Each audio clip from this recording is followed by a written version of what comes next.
and welcome back to my channel. Today we are going to know what departmentation is. Departmentation or departmentalization is grouping of organizational activities into jobs. Thereafter combine job into effective work groups and coordination of these groups into divisions. In other words, it is a process of grouping activities of an organization into a number of separate units for the purpose of efficient functioning. तो डिपार्टमेंटेशन को हम departmentalisation भी बोल सकते हैं। तो departmentalisation क्या होता है, इसमें हम ऑर्गेनाइजेशनल एक्टिविटीज़ को ग्रुप्स में हम डिवाइड कर देते हैं। मतलब सिमिलर काइंड ऑफ एक्टिविटीज़ एक डिपार्टमेंट में चली जाती है, या फिर हम ये भी कह सकते हैं कि सिमिलर काइंड ऑफ जॉब्स की हम ग्रुपिंग कर देते हैं एक डिपार्टमेंट में। जैसे एचआर रिलेटेड एक्टिविटीज़ सारी एचआर डिपार्टमेंट में चली जाएंगी, ऐसे ही फाइनेंस से रिलेटेड सारी एक्टिविटीज़ फाइनेंस डिपार्टमेंट में चली जाती हैं, मार्केटिंग एंड सेल्स से रिलेटेड सारी एक्टिविटीज़ मार्केटिंग डिपार्टमेंट में चली जाती हैं। इसी तरह प्रोडक्शन से रिलेटेड सारी एक्टिविटीज़ हमारी प्रोडक्शन डिपार्टमेंट में चली जाती हैं। तो इसी को हम बोलते हैं डिपार्टमेंटलाइजेशन। तो डिपार्टमेंटलाइजेशन में हम क्या करते हैं, हम कंबाइन करते हैं एक तरीके की जॉब्स को, इनको हम इफेक्टिव वर्क ग्रुप में रखते हैं और फर्दर हम इन वर्क ग्रुप का कोऑर्डिनेशन हम अलग अलग डिविजन्स में करते हैं। जैसे आपने देखा होगा एक ही डिपार्टमेंट में फर्दर कई सारे डिविजन्स भी होते हैं। तो हम एक तरीके की जो जॉब्स हैं या एक तरीके की जो एक्टिविटीज़ हैं उन सारे वर्क को हम एक वर्क ग्रुप में रखते हैं और फर्दर हम इनके बीच में कोऑर्डिनेशन को स्टैब्लिश करते हैं, फर्दर इनको अलग अलग डिवीजन में डिवाइड करके। इन अदर वर्ड्स तो हम ये कह सकते हैं कि ये एक तरीके का प्रोसेस होता है जिसमें हम ग्रुपिंग करते हैं सिमिलर काइंड ऑफ एक्टिविटीज़ की, जो कि एक ऑर्गेनाइजेशन में चल रही होती हैं, और फर्दर इन एक्टिविटीज़ को हम सेपरेट कर देते हैं स्मॉल स्मॉल यूनिट्स में।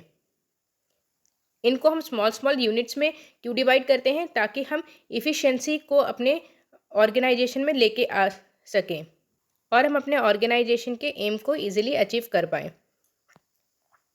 According to Coons and O'Donnell, a department designate a distinct area, division or branch of an enterprise over which the manager has authority for performing a specified activity. तो Coons and O'Donnell ने ये कहा है कि जो departments हैं वो अलग अलग एरिया, डिवीजन या ब्रांच को दर्शाते हैं किसी भी एक एंटरप्राइज के, और हर एक डिपार्टमेंट का अपना एक मैनेजर होता है जिनके पास स्पेसिफिक एक्टिविटीज़ को परफॉर्म करने के लिए कुछ अथॉरिटीज़ दी गई होती हैं। तो उन अथॉरिटी के अंडर रहते हुए वो उस डिपार्टमेंट की स्पेसिफिक एक्टिविटीज़ को फर्दर परफॉर्म करते हैं। Louis Allen states divisionalisation is a mean of dividing the large and monolithic functional organisation into smaller flexible administrative unit. तो लुइस एलन ने कहा है कि डिविजनलाइजेशन का मतलब होता है कि कोई भी लार्ज यूनिट को या किसी भी लार्ज ऑर्गेनाइजेशन को further small small functional units में डिवाइड करना, या फिर small small flexible administrative units में डिवाइड करना। जैसे कि हम डिपार्टमेंटलाइजेशन में करते हैं, हम क्या करते हैं, सारे एक्टिविटीज़ को हम उनके फंक्शंस के अकॉर्डिंग अलग अलग डिपार्टमेंट्स में डिवाइड कर देते हैं। मतलब similar kind of functions are grouped into one department. Let's move to next topic, which is meaning of departmentalization. Departmentation refers to the grouping of operating tasks into job and the combining of jobs into effective work groups and combining of groups into divisions called departments.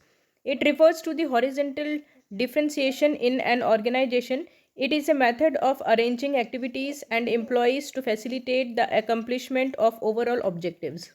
तो जैसे कि हम organising में करते हैं, हम क्या करते हैं ऑर्गेनाइजिंग में जो भी वर्क है उनमें हम पहले आइडेंटिफाई करते हैं कि कितने ऑपरेटिंग टास्क हमको परफॉर्म करने हैं, जिसको हम बोलते हैं जॉब्स।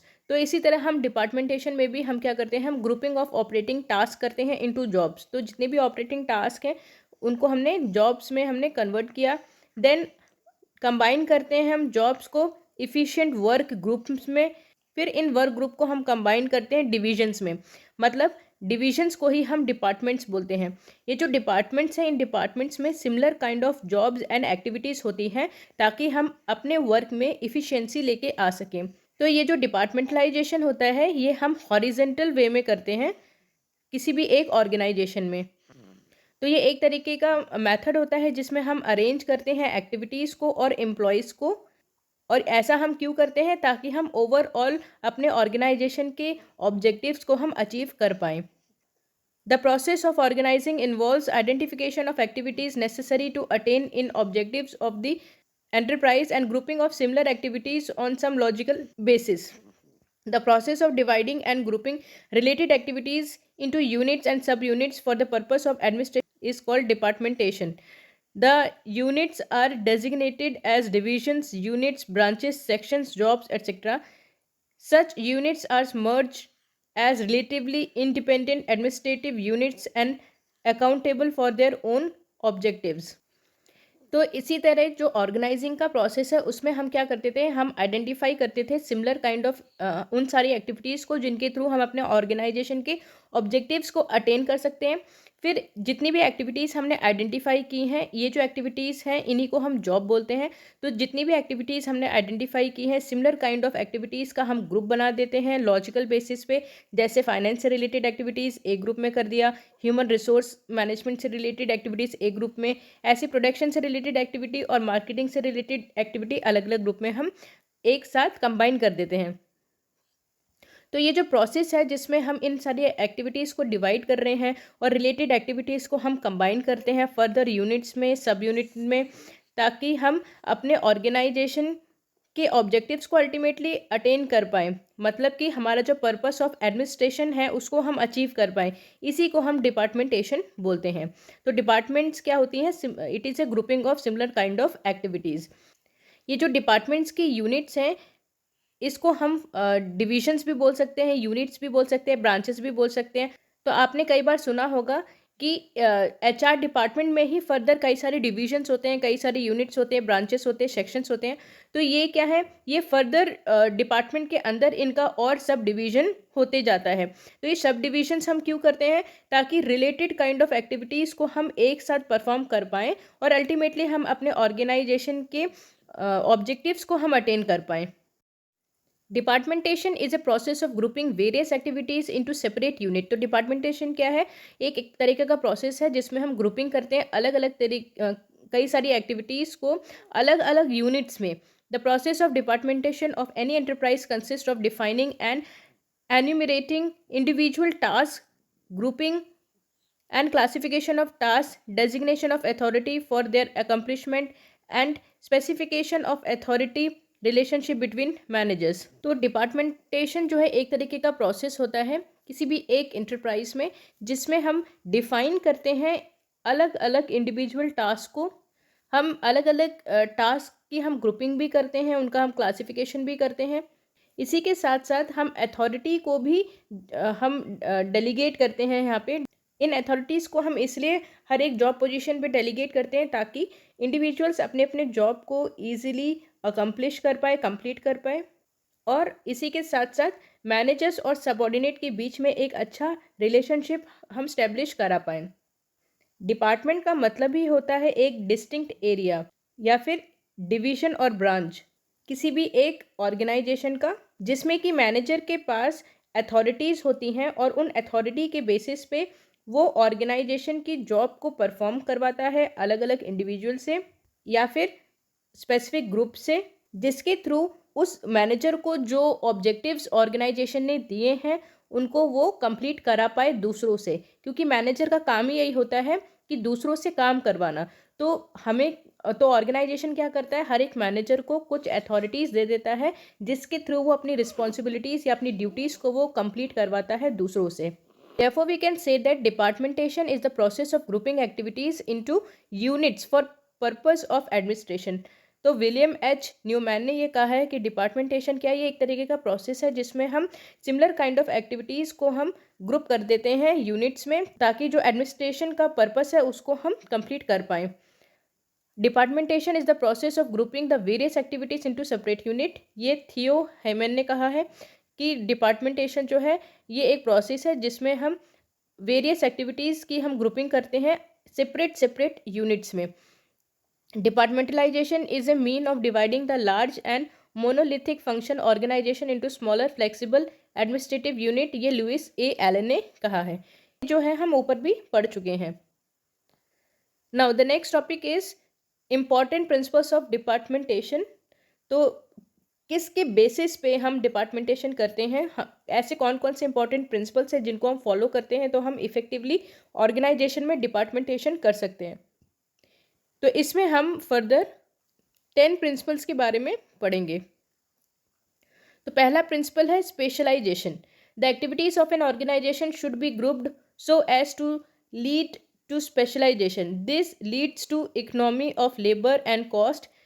It promotes efficiency. तो सबसे ज़रूरी और सबसे पहला जो प्रिंसिपल है वो है स्पेशलाइजेशन का। स्पेशलाइजेशन का मतलब क्या होता है कि जो इंडिविजुअल जिस एरिया में स्पेशलाइज्ड है उसे उसी से रिलेटेड वर्क देना चाहिए। तो यहाँ पे हम ऑर्गेनाइजेशन में क्या है, स्पेशलाइजेशन के बेसिस पे हम एक्टिविटीज़ को फर्दर डिवाइड करते हैं और सेम काइंड ऑफ स्पेशलाइजेशन से रिलेटेड जॉब्स को हम एक ग्रुप में कंबाइन कर देते हैं।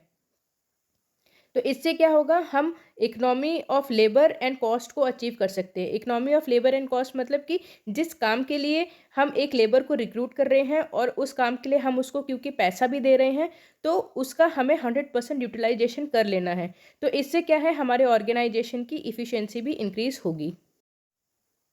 फॉर एग्ज़ाम्पल, अगर हम किसी भी फाइनेंस से रिलेटेड इंडिविजुअल को हम रिक्रूट कर रहे हैं तो हम उसको फाइनेंस डिपार्टमेंट में ही भेजेंगे क्योंकि वो जो है उसका स्पेशलाइज्ड एरिया है। तो इससे क्या होगा, हम वर्क इफ़िशियंसी को यहाँ पे अचीव कर सकते हैं। Now the second principle is coordination. The process of grouping the activities requires convergence at some point called coordination. The divergent activities performed at different functional departments should be such that they can be coordinated with ease. Coordination is expected to accomplish the overall goal of the organization. तो एक point पे आके जो है जितनी भी हमने grouping की है एक्टिविटीज़ की, उनके बीच में एक कोऑर्डिनेशन की हमें ज़रूरत पड़ती है। तो जब भी हम डिपार्टमेंट्स बना रहे हैं, डिपार्टमेंट्स का मतलब क्या है, हमने सिमिलर काइंड ऑफ एक्टिविटीज़ को हमने अलग अलग डिपार्टमेंट्स में हमने डिवाइड कर दिया है। तो इसका मतलब ये नहीं है कि कोई एक डिपार्टमेंट लीड कर रहा है तो एक डिपार्टमेंट लैग बिहाइंड करे। हमें हॉरिजेंटल लेवल पे भी जो एक्टिविटीज़ का कोऑर्डिनेशन है उसको हमें बना के चलना होता है। तो जितने भी फंक्शनल डिपार्टमेंट्स हमने बनाए हैं उनके बीच में भी एक कोऑर्डिनेशन होना चाहिए, क्योंकि अगर कोई भी डिपार्टमेंट जो है फेल होता है तो अल्टीमेटली हमारे ऑर्गेनाइजेशन का गोल भी वहाँ पे फेल हो जाएगा। तो ओवरऑल गोल को अचीव करने के लिए हर एक डिपार्टमेंट के बीच में हमें कोऑर्डिनेशन बना के चलना है। तो अगर हम अपने ऑर्गेनाइजेशन के गोल को अचीव करना चाहते हैं तो सिमिलर काइंड ऑफ एक्टिविटीज़ को जो कि हमने डिपार्टमेंट्स में हमने डिवाइड किया है उनके बीच में भी हॉरिजेंटल लेवल पे एक कोऑर्डिनेशन हमें स्टैब्लिश करके चलना होगा। Now the third principal is control. The pattern of departmentation should achieve effective control of the different functional department. The functional head, though they enjoy autonomy, are accountable for performance of their own domain. The performance of each functional department should be capable of being evaluated and appropriate measures should be taken to regulate its functioning. तो किसी भी pattern पे हमने डिपार्टमेंटेशन किया हो, लेकिन हमें ये चीज़ ध्यान में रखना है कि जो भी हमने फंक्शंस हमने बनाए हैं, तो हमने किसी भी पैटर्न में डिपार्टमेंटेशन किया हो, बस हमें ये चीज़ ध्यान में रखना है कि उनके बीच में हमें एक इफ़ेक्टिव कंट्रोल रखना है। जितने भी हमने फंक्शनल डिपार्टमेंट्स बनाए हैं इन सब फंक्शनल डिपार्टमेंट्स के बीच में भी हमें एक इफ़ेक्टिव कंट्रोल रख के चलना है। हालांकि हर एक डिपार्टमेंट्स के अपने हेड्स होते हैं, हर एक हेड की अपनी कुछ ऑटोनॉमी होती है जिसके बेसिस पे वो खुद के डिसीजंस लेते हैं और अपनी अथॉरिटी और रिस्पॉन्सिबिलिटीज़ के बेसिस पे ऑर्गेनाइजेशन के टास्क को कंप्लीट करवाते हैं, क्योंकि वो मैनेजर्स खुद अकाउंटेबल हैं उनकी परफॉर्मेंस के लिए। उनको खुद जवाब देना पड़ेगा अगर वो उन टास्क को कंप्लीट नहीं कर पाएंगे। तो अपने अलग अलग डोमेन में हर एक मैनेजर अकाउंटेबल है, उनको जवाब देना होगा मैनेजमेंट को कि वो टास्क कंप्लीट क्यों नहीं हो पाया। तो इसलिए मैनेजमेंट को एप्रोप्रिएट मेजर्स भी लेने होते हैं कि जो भी इंडिविजुअल डिपार्टमेंट्स हैं उन पर वो कैसे कंट्रोल रखे। तो उन पर वो ऐसे ही कंट्रोल रखता है कि जो भी मैनेजर्स को इन्होंने अपॉइंट किए हैं या जो भी हेड्स उन डिपार्टमेंट्स को देख रहे हैं उनकी अकाउंटेबिलिटी को वो चेक करते रहते हैं, ताकि हर एक डिपार्टमेंट का जो परफॉर्मेंस है उसको वो टाइम टू टाइम इवेल्युएट करें और एप्रोप्रिएट मेजर्स लें, ताकि हर एक फंक्शन के एम या ऑब्जेक्टिव्स को वो अचीव करा पाएँ। Now the fourth principle is interdepartmental cooperation. The activities undertaken to be perform are distinct from one department to another. तो हर एक एक्टिविटीज़ हर एक डिपार्टमेंट की जो है अलग होती हैं। जैसे फाइनेंस डिपार्टमेंट की एक्टिविटीज़ अलग है, एचआर डिपार्टमेंट से उनकी एक्टिविटीज़ अलग है, मार्केटिंग डिपार्टमेंट से और उनकी एक्टिविटीज़ अलग है प्रोडक्शन डिपार्टमेंट से। But the very activity cannot be perform without the support of the other department concern. लेकिन ऐसा नहीं है कि एक डिपार्टमेंट अपनी एक्टिविटीज़ को अच्छे से परफॉर्म करे और दूसरा डिपार्टमेंट परफॉर्म ना करे और हम अपने ऑब्जेक्टिव्स को अटेन कर लेंगे, ऐसा नहीं होता है। तो हमें क्या करना है, हमें ये सोच के चलना है कि जो हमारा डिपार्टमेंट है वो इंटरडिपेंडेंट है दूसरे डिपार्टमेंट में। तो हर एक डिपार्टमेंट के बीच में यहाँ पे कोऑपरेशन होना चाहिए, सपोर्ट होना चाहिए हर एक डिपार्टमेंट का, क्योंकि अल्टीमेटली सारे डिपार्टमेंट्स एक यूनिक ऑर्गेनाइजेशन के गोल को अचीव करने के लिए डिवाइड किए गए हैं। Hence department should have cordial relation with one another. The interdependency among the departments emphasizes on closer cooperation in place of mutual confrontation. ठीक है, तो यहाँ पे क्या है, सारे डिपार्टमेंट्स को हमें यहाँ पे कॉर्डियल रिलेशनशिप उनके बीच में होना चाहिए। सारे डिपार्टमेंट्स एक दूसरे डिपार्टमेंट को सपोर्ट करते हुए चले ताकि हम म्यूचुअल कॉपरेशन के थ्रू अपने ऑर्गेनाइजेशन के ऑब्जेक्टिव्स को अटेन कर पाएँ। Now the fifth principle is cost benefit. The creation of department should be preceded by cost benefit analysis. The benefit expected to be derived from the department should be great enough to justify their creation. Otherwise, organizational profitability would be the first casualty. तो हमें जब भी हम departments का creation कर रहे हैं तो वहाँ पे हमें अपने कॉस्ट बेनिफिट्स को भी ध्यान में रखना है। ऐसा ना हो कि डिपार्टमेंट्स को बनाने में हमारे ऑर्गेनाइजेशन की कॉस्ट बन जाए और एट द एंड हमारी प्रॉफिटेबिलिटी के ऊपर उसका असर पड़े। तो हमें क्या करना है, हमें मिनिमम कॉस्ट में हमें अच्छी एनालिसिस करनी है और उसके बेसिस पे हमें क्रिएशन करने हैं अलग अलग डिपार्टमेंट्स के, और सारे डिपार्टमेंट्स की एक्टिविटीज़ जो है वो जस्टिफाइबल होनी चाहिए। Now the next principle is duplication of work. Departmentation must help to eliminate duplication of work and overlapping of activities. In other words, an employee should not be made to report to two bosses under any given circumstances. ठीक है, तो organisation में हम departments अगर बना रहे हैं तो हमें ये चीज़ ध्यान में रखना है कि डिपार्टमेंटेशन की वजह से ऐसा ना हो कि वर्क एक्टिविटी की ओवरलैपिंग हो, मतलब एक जैसे काम जो है दो अलग अलग डिपार्टमेंट्स ने परफॉर्म कर लिए हों।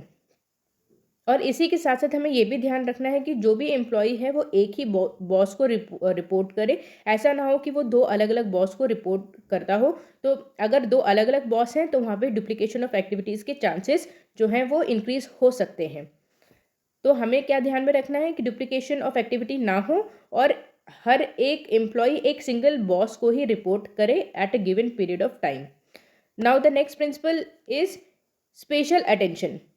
Departments which create more valuable addition should be given more weightage.